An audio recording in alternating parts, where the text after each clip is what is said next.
Okay, now moving on to the physical clock.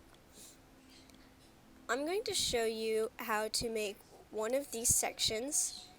We're going to put some code into all of the command blocks of that section, and then you're going to need to use a structure block to copy and paste the other three, and then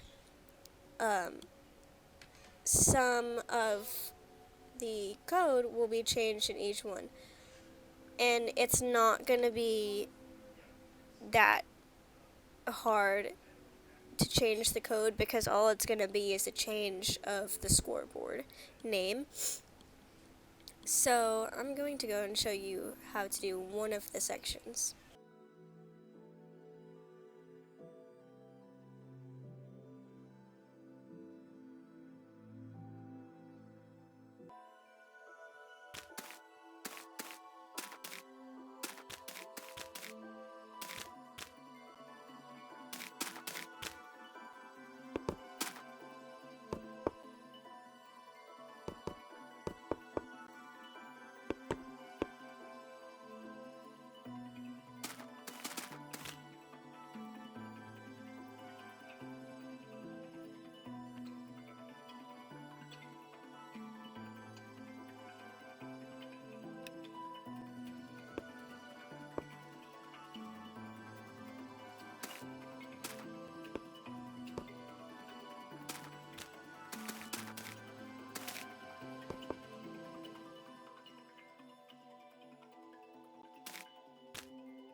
You have the shape structure down, and that's really all I'm going to show you as a step-by-step build, because now we're going to have to go over to the command blocks.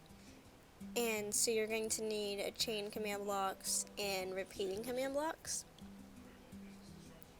Kind of hard to explain it, but if you just look at every lamp and imagine in your head what you want that number to look like when it lights up, you have to keep in mind the numbers that will not light up. So when on this side, this is the one I was looking at. So I go right here, open this up, and it's these will all say execute if entity at E, tag equals clock, scores equals FH equals not 4. So basically, don't execute if the scoreboard first hour, because that's what FH stands for me. If the scoreboard, don't execute if the scoreboard is equal to 4. Now the one next to it is the same thing, because basically the only time these two don't light up is when it's the number 4. So we can see here it's 4 o'clock. These two don't light up. So with that, hopefully that makes sense. You can probably go ahead and fill out all the command blocks yourself, but I will open each one so that you can see. So this one is 1 through 3 because those lights will not, that light will not light up 1, 2, 3. And that's the middle one right here. Just remember that on this side, on the very sides of this structure, it's the lamps in the very middle. Okay? So we have 1 through 3, 7 through 9,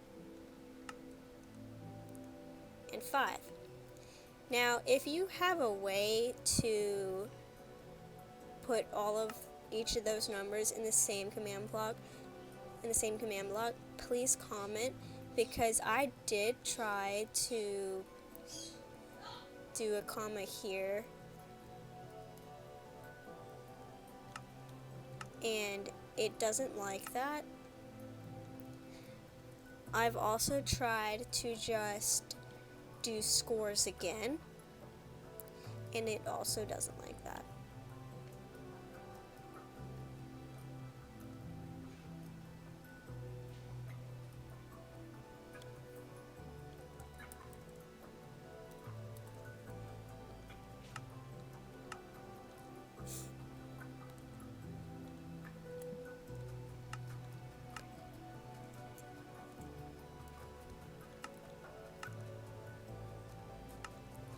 And it doesn't like that.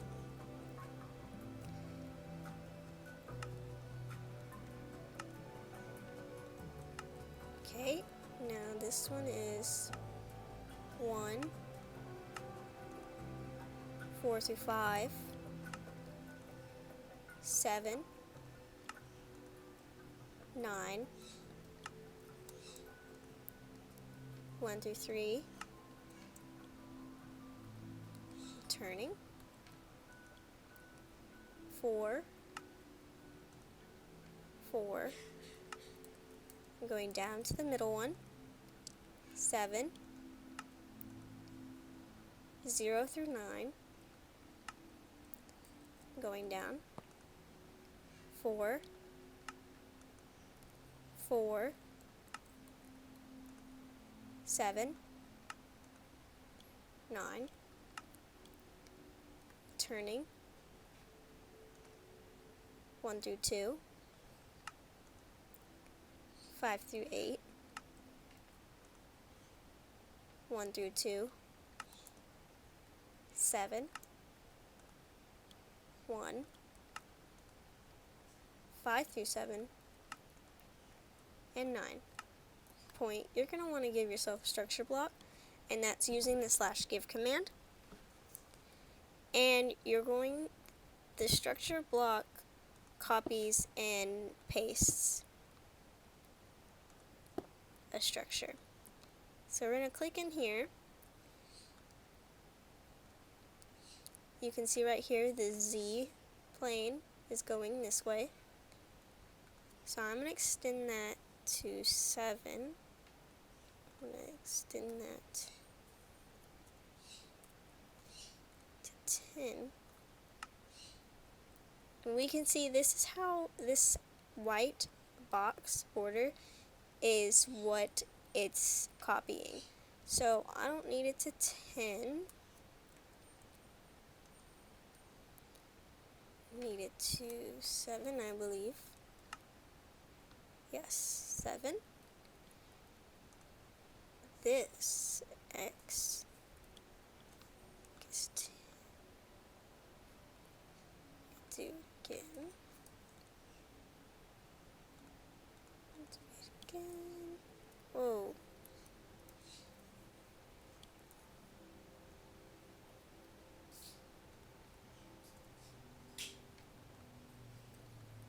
can see here it's starting to copy the front too, which you want it to copy also. And now we're going to do the Y. I believe that's this. So mine is going to be a little bit taller just so that I can get it all. I'm going to offset this right here so that it doesn't show that. And that should be offset 1. And I can bring this, see right here, to 6. I'm not trying to explain how the structure block works in this video, but if you just try to follow what I did here, you'll be just fine. Make sure you have it all in there. I actually want to offset this Y, so I just have everything I need in here. I'm going to save this as clock. I'm going to click save, and then what you would do is come over and put it like here to paste it. I'm not going to do that because I don't want to accidentally paste over my other ones. But I'm going to come out here. I'm going to click load. I'm going to type in clock. And here you can see it's already boxing out what is going to be pasted. So we see that here. And then we're just going to click load. And, oh, well, I didn't offset it correctly. So let me do this again.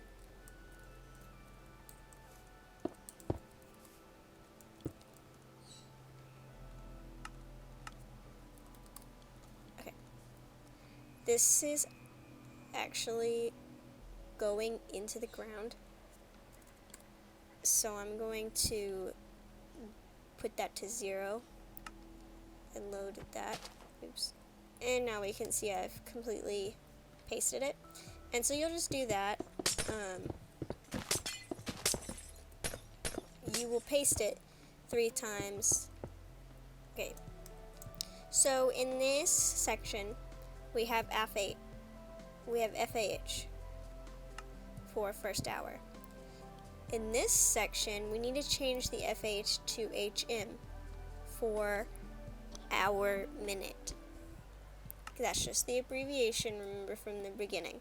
That's just this number right here. You can change those names to whatever you want. To the third section, we're going to change them all to FM. That's first minute.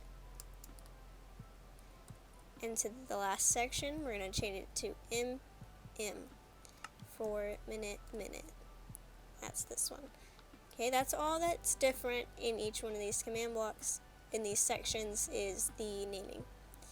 Now back over here, for the side display clock, we stopped at this one, this command block. So now in this command block, we're going to add, we're going to do a scoreboard players add @e tag equals clock mm1. So every time the original counter goes to 20, it's also going to add 1 to the first minute, which is this one right here, sorry, not the first minute, to minute. And this one is an extra counter for first minute. So we have scoreboard players add @e tag equals clock CFM1. So when this goes to 20, it's going to do these two, and then it's going to add 1 to MM and 1 to CFM. And now we're going to come right here, because this is, and this says execute if entity at e tag equals clock, scores equals CFM equals 10, run scoreboard players add at e tag equals clock FM1. So this is for the first minute. So this says when the CFM counter gets to 10, which is this one, we're going to add 1 to FM. This will change to 1 when this counter gets to 10. The command block, these are all chain, always active, and conditional. That's important. These are also conditional.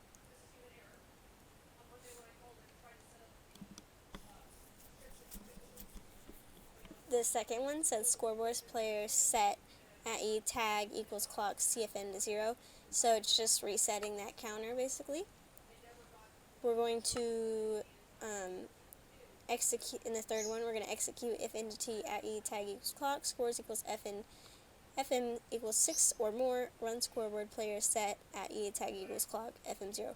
So what is it, this one's doing is it's resetting the first minute.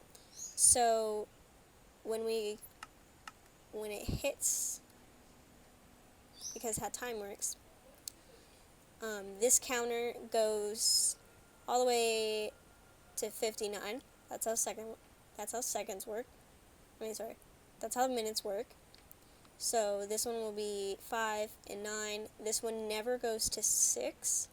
So this command block is saying when the FM counter hits 6 or more, then we need to reset it back to 0, because we're not going to have 60 minutes showing. In the fourth command block, we are adding 1 to HM, so that's hour minute. So basically when this one hits 6, we're going to change it to 0 and add 1 to this one, so this one will change to 3. And you have to make sure these are conditional, because the way conditional works is the command block will only run if the one before it ran. So if this one has not changed to 6 yet, this one will not add 1. And the last one is a bit tricky. What this one is doing is because, so what happens in that one is when this says 12, I'll change it so that it's easier to understand. When this says 12, because we're counting for each section and it's not counting as a whole, this one's just counting upwards. So this one's going to change to 0, and then this one's going to change to 3, because it's just counting, but we actually want it to change to 1. So that's what this does. Now, and with that, when it actually gets to 3 o'clock, it'll change to 3. But when we want it to say 1 o'clock, it'll change to 1. That's what this command block does. Because otherwise, it'll say 12, 3, 4, 5, 6, 7, and you won't ever see 1 when you're supposed to. So this is execute if entity at e tag equals clock, scores equals clock equals 100 through 110. I put this is actually 1 through 110. I put the through so that it gives it enough time to see that it's hit 1 o'clock. If entity at e tag equals clock, scores equals HM3, run scoreboard players set, tag equals clock HM1. So what this is saying is when our clock says it's 1 o'clock, we're going to, and if, this second if, because this is an if our clock is 1, and if our hour minute is 3, then run hour minute, change it to 1. So basically, if it's 1 o'clock and this counter says 3, we're going to change it to 1. Because then if it's 3 o'clock, it will just change it to 3. It's kind of confusing, but it works. Now we have our reset hour minute, execute infinity IE tag, clock, scores equals HM 10 or more, run scoreboard player set, IE tag clock, HM 0. So this one's doing hour minute. So that's this one. So when this gets, it's going to count to 9, and when it hits 10, it's going to reset it to 0. That way, when it's 9 o'clock, it'll show 9 o'clock, and then when it hits 10 o'clock, it'll change this number to 0, because it'll count this all the way to 9, and then it'll count to 10, and it'll need to change it to 0 so that it shows correctly. And this one is minute, and this one's doing the same thing with the number 10 and setting it back to 0, because we only ever see it go to 9 and then it goes to 0 because this number changes afterwards. So that's why it resets it back to 0. So that is actually the end of it, and you should have your clock. There's a lot to it, and it can be very confusing and easy to get lost. If you have any questions, please, you can comment. I will reply, and if I don't know yet, I will say that I don't know yet, and I will try to figure out your question. But I hope this tutorial was helpful and that you have now successfully made your physical clock for your world.